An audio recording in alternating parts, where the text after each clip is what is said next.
जान्हवी काही बोलली नाही. ती फक्त त्याच्याजवळ गेली आणि त्याच्या डोळ्यात डोळे घालून म्हणाली, तुमच्यासाठी मला या लढाईमध्ये प्राण गमवावे लागले तरी मी तुमच्याबरोबर असेन शेवटपर्यंत. विवेकने तिच्या हाताला घट्ट धरलं. तो क्षण जणू त्यांच्या आयुष्यातील न लिहिलेला करार होता. देशमुख ग्रुपच्या मुख्यालयात सर्व वरिष्ठ अधिकारी, सुरक्षा प्रमुख आणि निवडक कर्मचारी जमले होते. कागदपत्र, सॉफ्टवेअर, कोड, पुरावे सगळं गोपनीयपणे एका ठिकाणी एकत्रित करण्यात आलं होतं. वातावरणात ताण जाणवत होता. प्रत्येकजण सज्ज होता, पण कुणाच्या चेहऱ्यावर भीती दिसत नव्हती. संध्याकाळी 6 वाजता मीटिंग सुरू झाली. विवेक सगळ्यांना योजना समजावत असताना अचानक लाईट्स बंद झाले. क्षणभर काळोख पसरला. मग अलार्म वाजू लागले. System break. सुरक्षा अधिकारी ओरडला. प्रोजेक्टवर अज्ञात हॅकरचा मेसेज चमकू लागला. ऑफिसच्या बाहेर गोंधळ माजला. कुणीतरी आत घुसलं होतं. त्या अंधारात जान्हवी विवेकच्या जवळ धावत आली. सर, तुम्हाला काही झालं नाही ना? तिचा आवाज थरथरत होता. विवेकने तिला आपल्याजवळ ओढून घेतलं. मी ठीक आहे, पण तू माझ्या नजरेआड होऊ नकोस. त्याचा हात तिच्या खांद्यावर घट्ट होता. त्या क्षणी सगळ्यांच्या नजरेसमोर त्यांच्या नात्याची झलक प्रकट झाली. सहकर्मी स्तब्ध उभे राहिले. काहींच्या चेहऱ्यावर धक्का, काहींच्या डोळ्यामध्ये ईर्ष्या. दरवाजावर अचानक धुरकट बॉम्ब फुटला. सगळीकडे धूर पसरला. त्यामुळे अंधार झाल्यासारखं वाटू लागलं. सुरक्षा रक्षकांनी शस्त्र उचलली. सगळे आतच थांबा. विवेकने जान्हवीला बाजूला सारलं. तू सुरक्षित ठिकाणी जा. पण जान्हवी ठाम उभी राहिली. नाही सर, मी तुम्हाला सोडून जाणार नाही. तुम्ही जे काही कराल त्यात मी तुमच्यासोबत असेल. विवेक तिच्या नजरेत पाहत थोडा क्षण शांत झाला. मग हळू मान डोलवली. ठीक आहे, मग आजपासून तू केवळ माझी असिस्टंट नाही, तर माझी साथीदार आहेस. धुरकट वातावरणात सगळीकडे गोंधळ उडाला होता. सुरक्षा रक्षकांनी बाहेरून दरवाजे बंद केले, पण आतल्या लोकांना समजत नव्हतं शत्रू कुठून हल्ला करतोय. विवेक शांतपणे सगळं पाहत होता. त्याचा चेहरा कठोर झाला होता.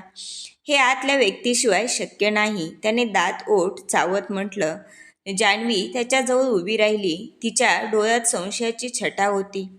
सुरक्षा कॅमेऱ्यामधला फीड परत चालू झाला. स्क्रीनवर दिसलं, ऑफिसच्या बॅकडोअरमधून कुणीतरी आत येऊन सिस्टीममध्ये पेनड्राईव्ह लावला होता. तो चेहरा पाहून सगळ्यांचे डोळे विस्फारले. तो अनिकेत होता.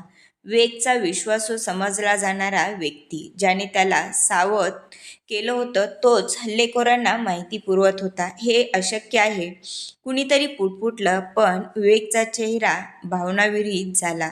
मला आधीच शंका होती. अनिकेत आत शिरला. त्याच्या हातात लॅपटॉप होता. विवेक, तुझं सगळं साम्राज्य आज संपेल. तू मला कधीच गांभीर्याने घेतलं नाहीस. आता बघ, तुझी ताकद माझ्या पायाखाली आहे. सगळे घाबरून मागे सरकले. जान्हवी मात्र ठामपणे पुढे आली. अनिकेत, तुला वाटतं पैशाने किंवा सुडाने तू जिंकशील? नाही. खरं सामर्थ्य विश्वासात असतं आणि तू तो कायमचा गमावला आहेस. तिच्या आवाजात धैर्य पाहून विवेक क्षणभर तिच्याकडे बघून थक्क झाला. विवेकने पुढे होत अनिकेतकडून लॅपटॉप हिसकावून घेत दोघांमध्ये झटापट झाली. सुरक्षा रक्षक धावत आले, पण त्या काही सेकंदात जान्हवीने धाडस करून सिस्टमचा मुख्य सर्व्हर बंद केला. आता कोणतीही माहिती लीक होणार नाही, ती ओरडली. विवेकने अनिकेतला पकडून जमिनीवर दाबलं. देशमुख ग्रुपचं नुकसान करून स्वतःचं नाव कमवायचं स्वप्न इथेच संपलं.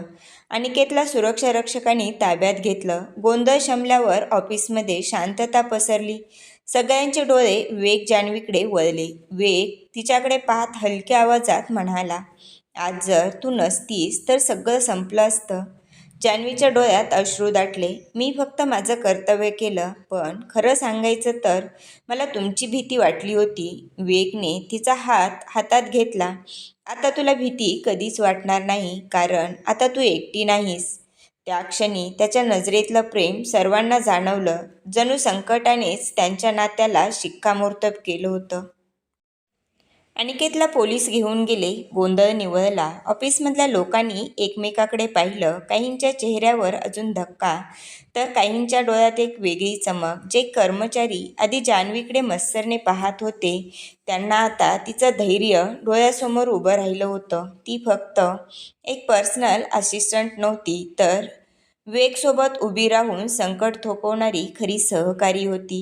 आपण चुकीचं समजलो होतो, कुणीतरी कुजबुजलं, हो तिच्यात काहीतरी खास आहे म्हणूनच सर तिच्यावर इतका विश्वास ठेवतात. दुसऱ्या दिवशी सकाळी मीटिंगमध्ये अनिकेत म्हणाला, काल आपण मोठा धोका टाळला, पण मला अभिमान आहे की माझ्या टीममध्ये अशी माणसं आहेत की जी कंपनीत फक्त नोकरीसाठी नाही तर विश्वासासाठी काम करतात. त्याने थोडं थांबत नजर जान्हवीकडे वळवली. अनिकेतचा विश्वासघात उघड झाल्यावर कंपनीमध्ये पुन्हा स्थैर्य आलं, पण शांततेच्या या काळोखात एक नवं वादळ दडलेलं होतं. ऑफिसमध्ये विवेक जान्हवीबद्दल कुजबूज वाढू लागली. त्यांच्यात काहीतरी आहेच. बॉसचं लक्ष इतकं का तिच्यावर? ही मुलगी साधी नाही. टाळ्या वाजवणाऱ्या कर्मचाऱ्यांचे आवाज आता मत्सरने भरले होते. विवेकने सर्व काही पूर्ववत झाल्यानंतर ऑफिसमध्ये पार्टी ठेवली होती. त्या पार्टीमध्ये विवेकच्या नातेवाईकांनी थेट विचारलं, ही मुलगी कोण आहे? लोक बोलतायत की तू तिला खूप जवळ करून घेतलंस. विवेक, तुझं नाव, तुझं घराणं, तुझी प्रतिमा ही खेळण्याची वस्तू नाही. विवेकने ठाम आवाजात उत्तर दिलं, ती माझी ताकद आहे. तिच्यामुळे मी आज उभा आहे आणि हो, ती माझ्या आयुष्यातील महत्त्वाचा घटक आहे.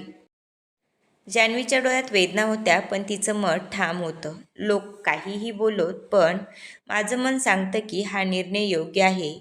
त्याच्यासोबत मी स्वतःला हरवणार नाही, तर त्याचा नेहमीच आधार बनेल. सुखात आणि दुःखात त्याच्याबरोबर असेल. विवेकचं लक्ष जान्हवीवरच होतं. त्याला तिच्या मनाची अवस्था कळत होती. त्यांनी तिला डोळ्यांनीच धीर दिला.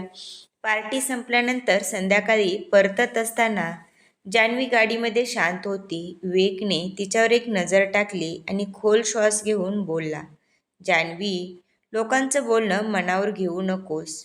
एका रात्री ऑफिसच्या टेरेसवर विवेक जान्हवी दोघे भेटले.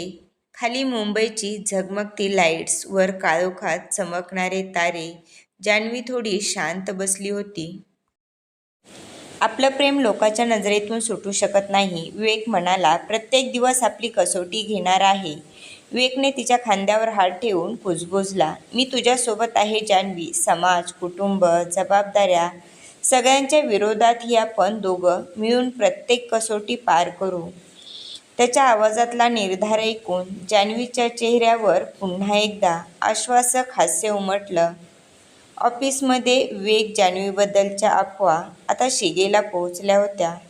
बॉस आपल्या भावनांना व्यावसायिक निर्णयापेक्षा वर ठेवू लागले आहेत. विवेकने जान्हवीवर आणखी काही जबाबदाऱ्या टाकल्या होत्या, त्यामुळे ऑफिसमध्ये तिच्याबद्दल चर्चा होऊ लागली. हे विवेकच्या लक्षात आलं. त्यानंतर त्यांनी कॉन्फरन्स रूममध्ये सगळ्यांना बोलावून तिच्या प्रमोशनचं खरं कारण सांगायचं ठरवले. जान्हवीच्या प्रमोशनचं खरं कारण तिची मेहनत आहे की काहीतरी वेगळं, हे प्रश्न विवेकच्या कानावर पोहोचले आणि त्यांनी ठरवलं की आता शांत राहणे म्हणजे त्यांच्या नात्याचा अपमानच होईल. त्या दिवशी मॅनेजमेंट मीटिंग ठरलेली होती. सगळे वरिष्ठ अधिकारी, संचालक मंडळी, लोक आणि महत्त्वाचे कर्मचारी उपस्थित होते. विवेकने सुरुवात केली, मला माहीत आहे की गेल्या काही दिवसात कंपनीत अफवा पसरल्या आहेत आणि त्या अफवांचा विषय मी आणि जान्हवी आहे. क्षणभर सभागृहात शांतता पसरली. काहींच्या चेहऱ्याचा रंग उडाला तर काहींच्या नजरेत तुच्छता. विवेक पुढे म्हणाला, जान्हवीला मी जबाबदारी दिली कारण ती सक्षम आहे. तिची बुद्धिमत्ता, मेहनत आणि प्रामाणिकपणा हेच कारण आहे. पण एवढंच नाही, ती माझ्या आयुष्यातील महत्त्वाची व्यक्ती आहे आणि मी हे नातं लपवणारा नाही. ज्या लोकांना माझ्या निर्णयावर शंका आहे त्यांनी लक्षात ठेवावं, मी नेहमी निर्णय घेताना नाती दूर ठेवतो. विवेकचं बोलणं ऐकून जान्हवी स्तब्ध झाली. तिला वाटलं, हे बोलणं म्हणजे सगळ्यांसमोर आपलं नातं स्वीकारणं आहे. आता परत फिरण्याचा प्रश्नच नाही. सभागृहातून बाहेर पडल्यावर तिने विवेककडे पाहिलं.